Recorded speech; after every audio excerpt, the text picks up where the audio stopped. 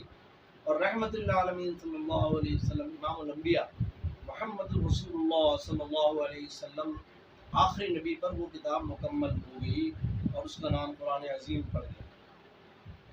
وانزل معهم الکتاب، اللہ تعالیٰ نے کتاب حق کے ساتھ نازل کی تاکہ فیصلہ کرے لوگوں کے درمیان جس میں انہوں نے اختلاف کیا. اور جنہیں کتاب دی گئی انہوں نے اختلاف نہیں کیا مگر اس کے بعد جبکہ ان کے پاس واضح احکام آ گئے. مختلف فیہ الا الذین اوتوہ من بعد ما جاءتهم البینات بغیا بینہم، آپس کی ضد کی وجہ سے. یعنی کہ اختلاف تو جبھی ہوتا ہے جب ضد ہوتی ہے. شیطان کا پہلا عمل زندگی میں، پہلا عمل شیطان نے پہلا گناہ جو کیا وہ تھا ضد اور کبر. یعنی اپنے آپ کو بڑا جاننا اور دوسرے کو حقیر جاننا، اپنے آپ کو صحیح سمجھنا دوسرے کو غلط سمجھنا، اور وہ صحیح بھی ہو تب بھی اس کو نہ ماننا. تو اللہ تعالیٰ نے فرمایا فہد اللہ الذین آمنوا لما اختلفوا فیہ من الحق بإذنہ، بس اللہ نے ان لوگوں کو ہدایت دی جو ایمان لائے. یعنی کتاب پر ایمان. اصل دیکھیں نا کتاب کیا ہے؟ قرآن عظیم. آج کے دور میں قرآن عظیم ہے، اس سے پہلے بھی تھا. ہر نبی کو قرآن عظیم دیا گیا، ان کے صحیفے دیے گئے یا ان کے کچھ حصہ دیا گیا قرآن کا، اور اس کے بعد وہ مکمل کیا گیا. آدم علیہ السلام کو بھی دیا گیا، پھر نوح علیہ السلام کے زمانے میں اللہ تعالیٰ نے ان کو بھی دیا، پھر ابراہیم علیہ السلام کو دیا، اور اس کے بعد پھر محمد رسول اللہ صلی اللہ علیہ وسلم پر مکمل کر دیا قرآن. تو اللہ تعالیٰ کہہ رہا ہے کہ اختلاف کا واحد حل کیا ہے؟ کتاب اللہ. اللہ کی کتاب کو سامنے رکھ کر فیصلے کیے جائیں اور اس سے دیکھا جائے کہ کیا صحیح ہے کیا غلط ہے. تو بات سمجھ میں آئے گی کہ قرآن میں جو کچھ لکھا ہے وہی حق اور وہی سچ ہے، اور اس کے خلاف جو بھی کچھ عمل ہوگا وہ غلط ہوگا. آگے فرمایا جس میں انہوں نے اختلاف کیا تھا اپنے اذن سے، اور اللہ ہدایت دیتا ہے جسے چاہتا ہے سیدھے راستے. آگے فرمایا فہد اللہ الذین آمنوا لما اختلفوا فیہ من الحق بإذنہ واللہ یہدی من یشاء الی صراط مستقیم. بس اللہ نے ان لوگوں کو ہدایت دی جو ایمان لائے اس سچی بات پر جس میں انہوں نے اختلاف کیا تھا اپنے اذن سے. واللہ یہدی من یشاء الی صراط مستقیم، اور اللہ ہدایت دیتا ہے جسے وہ چاہتا ہے سیدھے راستے کی طرف. اب سوال یہ ہے کہ جب ہدایت اللہ دیتا ہے، اللہ ہی کے ہاتھ میں ہے، تو پھر ہمارا کیا قصور ہے کہ ہم کہیں غلطی کرتے ہیں گناہ کرتے ہیں؟ تو پھر ہمارا کیا اس میں قصور ہے؟ ہماری کیوں پکڑ ہوگی؟ ہاں، بات یہ کہ ہدایت تو اللہ تعالیٰ دیتا ہے، مگر اسے دیتا ہے جو ہدایت کی طلب کرتا ہے، جو ہدایت کے لیے کوشش کرتا ہے. ایک آیت میں فرمایا والذین جاہدوا فینا لنہدینہم سبلنا. اللہ اسے ہدایت دیتا ہے والذین جاہدوا فینا لنہدینہم، جو ہمارے راستے میں جدوجہد کرتا ہے، کوشش کرتا ہے. سبلنا، ہم اس سے سیدھا راستہ دکھاتے ہیں. ایک آدمی کو طلب ہی نہ ہو، وہ ہدایت نہ مانگتا ہو نہ اس کی کوشش کرتا ہو، تو اللہ کو کیا پڑی ہے کہ خامخواہ پیچھے لگا رہے کہ بھئی تم آؤ ہدایت. نہیں، اللہ کہتا ہے وہ جسے ہم نے اختیار دیا ہے. یعنی اللہ نے ہمیں اختیاری مخلوق بنایا، ہمیں جانور نہیں بنایا، اللہ نے انسان بنایا. بشر یعنی کہ اس میں اختیارات دیے اللہ نے، وہ اسے ہدایت کے اختیار ہے، وہ چاہے تو سیدھا راستہ اختیار کرے اور چاہے تو جہنم والا راستہ اختیار کر لے۔ جدوجہد جو ہے وہ، جیسے ایک آیت میں اللہ نے فرمایا کہ وَلَيْسَ لِلْإِنسَانِ إِلَّا مَا سَعَى، ہم نے انسان کو وہی کچھ دیتے ہیں جس کی وہ کوشش کرتا ہے، وَأَنَّ سَعْيَهُ سَوْفَ يَرَى، اور اس کی جدوجہد کو، اس کی کوشش کو ہم جانچتے ہیں، اس کی نیت کو ہم دیکھتے ہیں، اس کی نیت کیا ہے، وہ کیا جدوجہد کر رہا ہے، کس لیے کر رہا ہے، اس کا مقصد کیا ہے۔ اگر وہ نیک عمل کر رہا ہے تو اس کا مقصد کیا ہے، اس کی نیت کیا ہے، اللہ کی رضا ہے، آخرت ہے، جنت ہے، تو پھر تو صحیح راستہ ہے، صحیح سوچ ہے۔ اور اگر ریاکاری ہے، دکھاوا ہے، شہرت حاصل کرنا ہے، مال حاصل کرنا ہے، تو پھر اللہ کو ضرورت نہیں ہے ہماری۔ یہ بات سمجھنے کی ہے کہ اللہ اسے ہدایت دیتا ہے جو ہدایت کی طلب کرتا ہے۔ مثال کے طور پر اگر کوئی آدمی کوئی چیز تقسیم کرنے نکلا، اب لوگ بیٹھے ہوئے، تو جب وہ تقسیم کرے گا تو اسی کو دے گا جو ہاتھ آگے کرے گا۔ ایک آدمی کو جب وہ تقسیم کرنے آ رہا ہے، وہ ہاتھ باندھ کے بیٹھا رہے، ہاتھ کھولے ہی نہ، دے ہی نہ، ہاتھ کو پھیلائے ہی نہیں، تو اس کا مطلب یہ ہے کہ اسے ضرورت ہی نہیں ہے۔ وہ بانٹنے والا آگے چلا جائے گا، اس کا انتظار تھوڑی کرے گا، وہ آئے گا اس کی طرف، جب وہ دیکھے گا یہ ہاتھ ہی نہیں پھیلا رہا، اس کا مطلب اسے چاہیے ہی نہیں، اس کو ضرورت ہی نہیں۔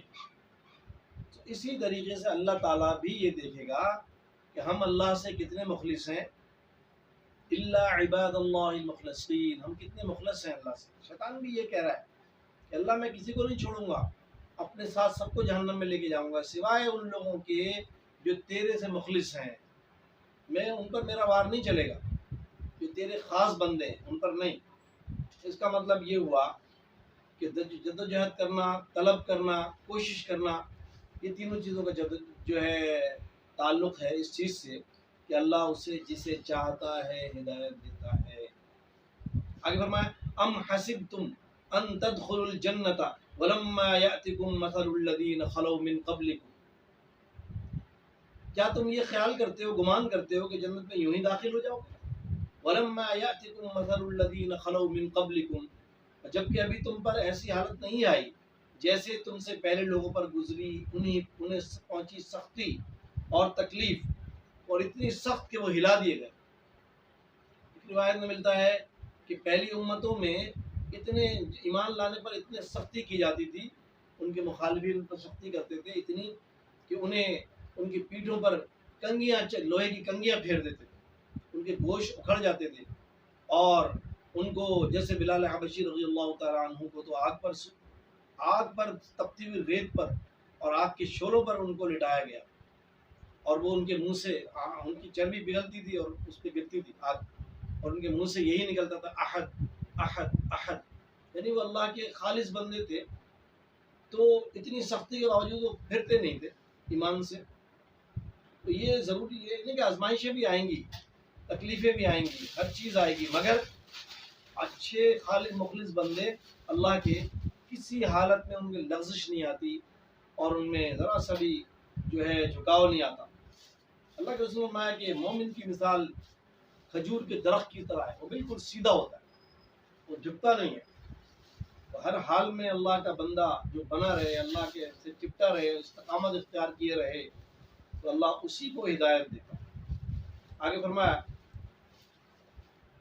جب ایسی حالت نہیں آئی جیسے کہ تم سے پہلے لوگوں پر گزری تو انہیں پہنچی سختی اور تکلیف اور ہلا دیے، یہاں تک کہ حتی یقول الرسول والذین آمنوا معه متی نصر اللہ، یہاں تک کہ رسول اور جو ان کے ساتھ ایمان لائے کہنے لگے اللہ کی مدد کب آئے گی،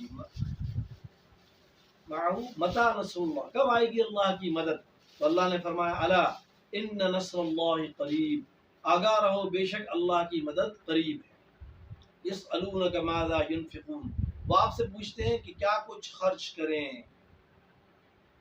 آگے فرمایا قل ما انفقتم من خیر فللوالدین والاقربین والیتامی والمساکین وابن السبیل، 5 جگہیں بتائیں کہ مال اگر تمہارے پاس ضرورت سے زیادہ ہے تو اسے، ایک آیت میں کہا ہے کہ قل العفو، یعنی ان سے کہو جتنا ضرورت سے زیادہ مال ہے، جو بھی ہے، تھوڑا زیادہ ہے جو بھی ہے، ضرورت سے زیادہ ہے جو تمہاری ضرورت نہیں ہے تو اسے خرچ کر دو اللہ کی راہ میں۔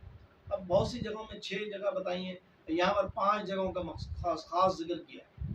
جو تم مال خرچ کرو اپنے ماں باپ پر خرچ کرو، لیکن صدقہ خیرات ماں باپ پہ نہیں ہوتا، ماں باپ پہ زکوٰۃ نہیں ہے۔ صدقہ تو ہے، اگر بیوی کو کھلایا جائے تو بھی صدقہ کہلاتا ہے، اور ماں باپ کو بھی اگر خرچ کیا جائے تو وہ بھی اللہ تعالیٰ نے کہا ہے کہ وہ صدقہ ہے، لیکن زکوٰۃ نہیں ہے۔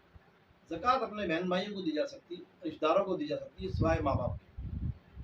تو آپ کہتے ہیں کہ جو تم خرچ کرو اس کو پہلی جگہ تو بتائیے کہ ماں باپ، والدین اور قرابت دار رشتہ دار، والاقربین والیتامى، اور مسکینوں پر خرچ کرو، یتیموں پر، اور مساکین اور مسکین محتاجوں پر، وابن السبیل، اور مسافروں کے لیے خرچ کرو۔ یہ 5 جگہیں بتائیں۔ وما تفعلوا من خیر فإن اللہ به علیم، اور جو تم نیکی کرو گے تو بے شک اللہ اسے جاننے والا ہے۔ یعنی کوئی نیکی اللہ سے چھپی ہوئی نہیں ہے، ذرہ ذرہ چھوٹی چھوٹی سی نیکی بھی اللہ تعالیٰ اس سے قدردان ہے۔ ایک آیت میں فرمایا ما يفعل اللہ بعذابکم ان شکرتم وآمنتم، ما يفعل اللہ بعذابکم، اللہ تمہیں عذاب دے کے کیا کرے گا؟ اللہ کو عذاب دے کر تمہیں کیا ملے گا اللہ کو؟ ان شکرتم وآمنتم، ان تم شکر گزار بنو، اگر تم شکر گزار بنو، وآمنتم، اور ایمان لے آؤ، تو پھر اللہ کو کیا پڑی تمہیں عذاب دینا؟ تمہیں جہنم میں کیوں ڈالے اللہ؟ اللہ تعالیٰ کہہ رہا ہے اللہ کو کچھ نہیں ملے گا، لیکن شیطان تمہیں جہنم میں لے جانا چاہتا ہے اپنے ساتھ۔ تو وہاں پر دیکھو تو غور کرو کہ مجھے کیا کرنا ہے، مجھے کہاں جانا ہے، کیوں؟ اس کا پتہ چلے گا ابھی نہیں، دنیا میں نہیں، دنیا میں تو نہیں ہے نا جہنم، جہنم تو آخرت میں ہے، جنت اور جہنم کا فیصلہ تو وہی ہوگا، وہاں پتہ چلے گا کاش میں دنیا کے میں تھوڑا سا جنت کے لیے بھی کوشش کر لیتا تو مجھے یہ دن دیکھنا نہ پڑتا۔ آگے فرمایا کہ کتب علیکم القتال وہو کرہ لکم، تم پر جنگ فرض کی گئی ہے، وہو کرہ لکم، اور وہ تمہیں ناگوار ہے۔ آگے بڑھا وعسى ان تکرہوا شیئا وہو خیر لکم، اور ممکن ہے کہ تم ایک چیز ناپسند کرو، وہو خیر لکم، اور وہ تمہارے لیے بہتر ہو، وعسى ان تحبوا شیئا وہو شر لکم، اور ممکن ہے کہ تم ایک چیز پسند کرو اور وہ تمہارے لیے بری ہو۔ تو یہ ضروری تھوڑی ہے کہ جو ہم سوچ رہے ہیں، جو ہم مانگ رہے ہیں، جو ہم چاہ رہے ہیں وہ ہمیں مل جائے تو ہم کامیاب ہو جائیں، نہیں، اللہ کو معلوم ہے، اللہ ہم سے زیادہ جانتا ہے کہ کون سی چیز میرے حق میں بہتر ہے اور کون سی چیز میرے لیے خیر ہے۔ تو یہ جو ہے یہ کہ میں دعائیں کر رہا ہوں وہ دعا قبول ہی نہیں ہوتی، اللہ تعالیٰ کو پتہ ہے کہ اس کو کیا چیز دینی ہے اور کس وقت دینی ہے۔ تو جو بھی چیز ہم مانگتے ہیں یا طلب کرتے ہیں، کوشش کرتے ہیں، تو اللہ تعالیٰ دیکھ رہا ہوتا ہے، اللہ تعالیٰ کو پتہ ہے کہ یہ چیز اگر میں نے اسے ابھی دے دی تو اس کو نقصان ہو جائے۔ تو اللہ تعالیٰ سوائے خیر کے ہمارے لیے کچھ بھی نہیں چاہتا۔ یہ ہمیں چاہیے کہ ہم اللہ کے لکھے ہوئے وقت کا انتظار کریں، مانگتے رہیں، مایوس مت ہوں اللہ سے، ہر وقت مانگتے رہیں، اللہ سے خیر بھلائی کے طلبگار رہیں، تو اللہ تعالیٰ جب چاہیں گے وہ ہمارے لیے لکھ دیں گے، اس میں خیر ہو جائے گی۔ آگے فرمایا واللہ یعلم وانتم لا تعلمون، اور اللہ جانتا ہے اور تم نہیں جانتے۔ یعنی کہ یہ کوئی ضروری نہیں ہے کہ ایک آیت میں کہا ہم للانسان ما تمنا، کیا ہم نے انسان کی ہر تمنا، ہر خواہش پوری کر دیتے ہیں؟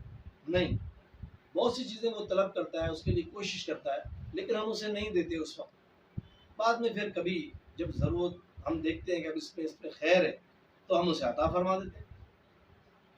مایوس ہونا اللہ سے اور اللہ کے بارے میں الٹی سیدھی باتیں کرنا کہ بھئی ہماری دعا تو قبول نہیں ہوتی، اب پتہ نہیں کب ہوگی، کیا ہوگا، تو یہ سوچنا چاہیے کہ کہاں پر غلطی ہو رہی ہے ہماری، کہ ہم کیا ابھی اس وقت مانگ رہے ہیں لیکن ہمیں ابھی نہیں مل رہی، اور ہو سکتا ہے کہ ہماری نافرمانی کی وجہ سے اللہ تعالیٰ ناراض بھی ہوتے ہیں بار بار۔ جیسے مثال کے طور پر آج کل بڑی سخت گرمی ہے اور بارشیں نہیں ہو رہی ہیں، زمین کے پانی خشک ہو گئے، لیکن ہم سب دعا کرتے ہیں اللہ سے، مانگتے رہتے ہیں، لیکن دعا قبول نہیں ہوتی۔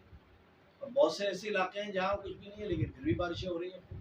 تو یہ بھی ایک دعا کرنی چاہیے، ہر وقت کرنی چاہیے، اللہ تعالیٰ چاہیں گے تو عطا فرما دیں گے، اس میں خیر ہوگی ہمارے لیے جب بھی ہوگی انشاءاللہ۔ بہرحال آگے جو ہے تھوڑی سی آخری آیت ہو گئی ہے میری مکمل، اب کچھ ایک بات تھوڑی سی کرنی ہے، اب اس لیے کرنی ہے کہ جب قرآن ہم جو ہے یہ ویڈیو بناتے ہیں چھوٹی سی، وہ قرآن کی ویڈیو ہوتی ہے، تو ایسے بھی لوگ ہیں جو اسے دیکھتے ہی، سبسکرائب تو کر لیا لیکن ویورز نہیں ہے، بنتے ہی نہیں، دیکھتے ہی نہیں، اور بہت سے ایسے بھی لوگ ہیں کہ وہ سبسکرائب کرنے کے بعد انسبسکرائب کر دیتے ہیں، سوچتے ہیں کہ یار میں دیکھوں گا نہیں، مجھے گناہ ملے گا، اس سے بہتر ہے میں اس کو انسبسکرائب ہی کر دوں۔ تو یہ بھی ایک سوچ پیدا ہو گئی ہے قرآن سے، یعنی محبت بظاہر تو منہ سے کہتے ہیں کہ نہیں قرآن سے تو ہم بڑی شدید محبت ہے، لیکن وہ ایسا ہوتا نہیں ہے، ویورز نہیں ہوتے، کہتے ہیں نہیں کہ قرآن ہے۔ اور ابھی کوئی ویڈیو آپ دیکھ لیں جس میں کوئی لڑکی کا ڈانس ہو رہا ہوتا ہے، کسی ننگی لڑکی کا، کروڑوں لوگ اسے دیکھ رہے ہوتے ہیں، کیا انٹرٹینمنٹ ہے بھائی، دل خوش ہوتا ہے، تو کیا اللہ راضی ہو جائیں گے ہم سے جب اللہ کی کتاب کو ہم نہ دیکھیں گے، نہ ہم سنیں گے، نہ ہم اسے سبسکرائب کریں، کر بھی لیں تو پھر اسے ویورز نہیں ہوتے، دیکھتے نہیں۔ تو میں نے تو کافی ریکویسٹ کی آپ سے کہ بھائی قرآن کو جو آپ نے سبسکرائب کر لیا ہے تو یہ بھی آپ کی مہربانی ہے کہ آپ نے سبسکرائب کر لیا، مگر ایک مہربانی اور کریں کہ اسے اللہ کی رضا کی خاطر، میرے خاطر نہیں کہ انیس صاحب کچھ ہو، نہیں انیس صاحب کو کچھ نہیں چاہیے بھائی، ویڈیو نہیں بھی چلی تو کیا فرق پڑے گا، لیکن اللہ پاک، اللہ کی قسم، اگر آپ نے اللہ کی کتاب کو اس نیت سے سنا کہ یہ اللہ کی کتاب ہے تو انشاءاللہ اللہ پاک ضرور آپ سے راضی ہوں گے۔ تو آپ سے یہی درخواست ہے کہ اللہ کی کتاب کو پڑھا کریں، اور سے سنیں، سمجھیں، سمجھنے کے لیے میری ویڈیو دیکھیں، انشاءاللہ تعالی اللہ پاک آپ سے راضی ہوں گے، اور انشاءاللہ تعالی آخرت میں اور دونوں جہان میں فلاح اور کامیابی نصیب ہوگی۔ وآخر دعوانا الحمدللہ رب العالمین۔